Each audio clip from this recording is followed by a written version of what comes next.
Startkommaets placering foran adverbial. Smid den først ind. Han hvilede sig lidt, inden gæsterne kom. Den kan have to betydninger, alt efter hvor man sætter kommaet. Næste.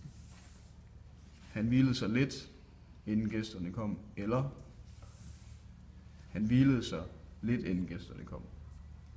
Så lidt, alt efter om det står før eller efter kommaet, har det en betydning for, om det var meget han hviler sig, eller hvor længe inden gæsterne kommer.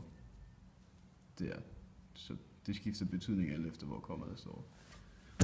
Så har vi en anden, hvor kommaet hvor det ikke betyder helt lige så meget, hvor kommaet står.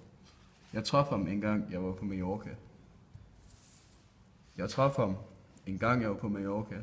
Eller jeg traf ham en gang, jeg var på Mallorca.